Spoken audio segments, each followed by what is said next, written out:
Well, ultimately, I see the main force of separation is fear. Right? Because, again, at least the way I see it, that the experience of separation is, although it's illusory, it seems to be a natural stage in the development of consciousness. Again, just like adolescence is a natural state of development, or being an infant, you don't look back and go, why was I ever an infant? You know, that was silly. I should have just skipped over that stage. So I even see this sort of ego development, and with it that comes a sense of separation. It all has to do with, you know, how our brain works, and the immense power that thought has, and it all sort of starts to create this sense of self, right? And so I see that sense of separate self as ultimately illusory, but actually quite natural stage of development. But then I think when you get to the threshold, which I think is where a lot of people are now, they've experienced that separateness, and they find that it's inherently unsatisfactory. Not only for oneself, but very unsatisfactory for the world, right? Very unhealthy for the world. And then you feel that pull, right? There's something else. But that's when you often start to uncover this tremendous fear, because it's a sort of death, right? Moving beyond the separate self, it's a death of an identity. And on the level of thought, it's like, it's a death. It's very abstract to talk about it or describe it. But when it starts to happen to you, and you literally feel like you're going to die, or you look in and you see the emptiness of a separate self, and it sounds very spiritual, but when you actually see it, it can really be quite terrifying, quite shocking. Like, my God, the person I thought I was isn't here. And so I think there's this great, for a lot of people that I talk to, this great fear of non-existence. That's part of the irony, is we have to come to true existence through the doorway of non-existence, of our own separate non-existence. And that's very, very, very frightening. And so we distract ourselves.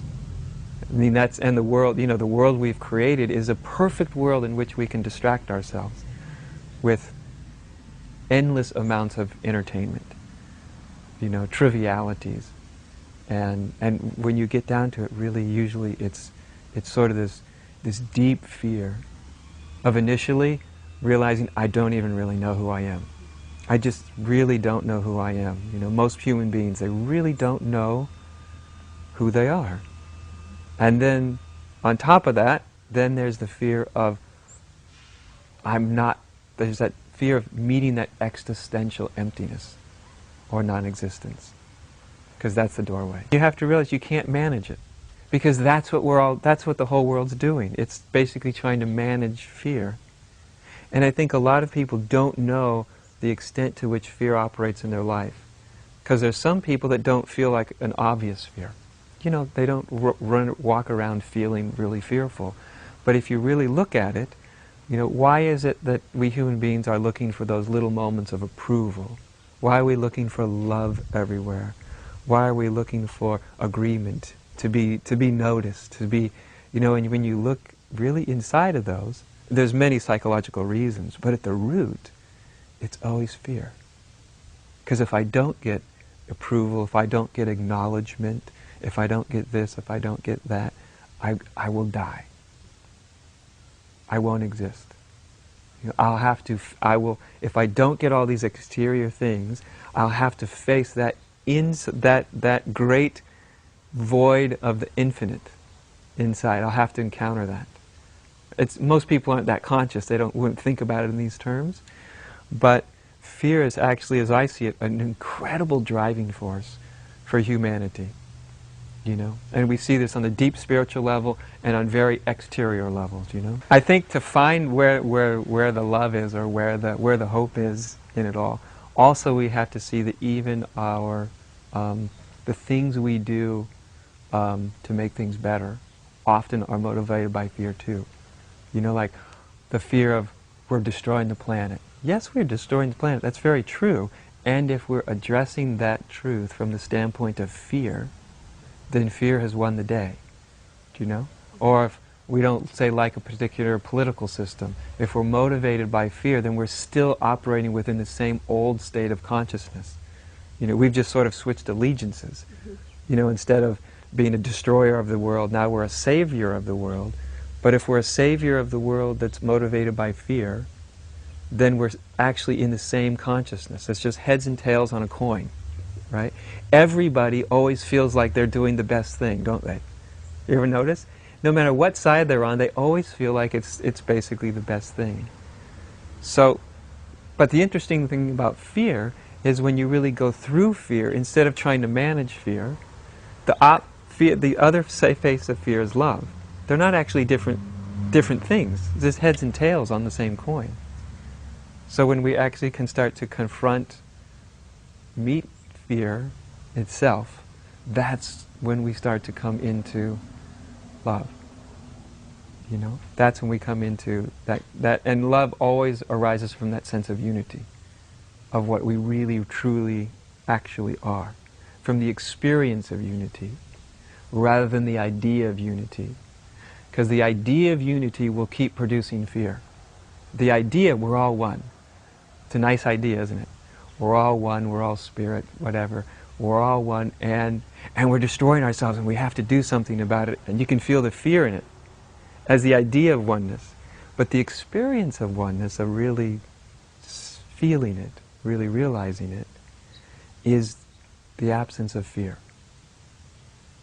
And this is, I find very interesting, is we are also afraid to be without fear.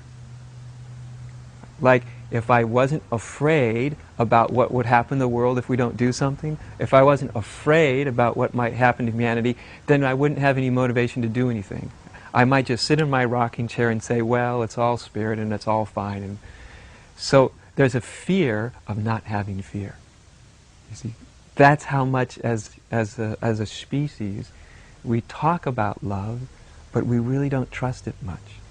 Love's indiscriminate. Love loves what is. Everything. Nothing's left out. It loves the people that are trying to heal the world, and it loves the people that are trying. Indiscriminate lover of what is. That's love. You see, and I think also as human beings we're often afraid of that. Like, well, if I really love everything and everybody, including the people who are destroying everything, and of course the people who are destroying everything are you and me. We always think it's someone over there, but it's actually our own divided state of consciousness. That's what's destroying everything. But when we really see that love is indiscriminate, doesn't mean it's stupid or that it's an excuse for everything, but it's a lover of what is. And to me that's the hope, that's the power of it. Do you know? That's the power of it. It's very easy to be motivated by fear. What I don't want to happen. Right? What I want to correct. That's not very powerful, though. We've tried that for centuries and centuries and centuries, right? We come up with a new political system, a new spiritual system, a new philosophy. We could even come up with a new philosophy of oneness. Whatever it is, if it's motivated by fear, it's still in the old consciousness. But when it's motivated by love, then it has power. Then we're not so interested in what I'm against. We're interested in what we're for. That's a very different thing. Mahatma Gandhi always used to tell people, I'm not against the British rule. I'm not against them. I'm for Indian rule. I'm for Indian rights. I'm not against anybody. And intellectually, you know, people can go, oh, well, that's interesting. But really, it's very, very significant. It's literally a change of consciousness when all of your consciousness goes to what you're for, which is innately positive, and innately it's not being motivated by fear.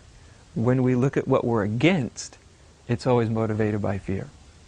So there's this, you know, little man in India that had a great quality of inspiring people, right? And he brought that inspiration was very, very, very powerful. Of course, he always struggled with fear, right, with the populace, because there were always the outbreaks of violence and hate, and he was always trying to tell people, no, no, no, no, no, don't hate, don't be against, right? We're for Indian rights, we're for this, we're for that. And I think that's just one example. You know, or Martin Luther King. Martin Luther King wasn't against white people, right? But he was for the rights of African Americans. And that carries with it a very different energy, a very different consciousness. On the surface, it may not look as powerful because we're not going to battle, we're not yelling, we're not screaming, we're not going to wars with people. But underneath, on the unmanifest level, it's infinitely more powerful, exponentially more powerful when our consciousness is what we're for than what we're against.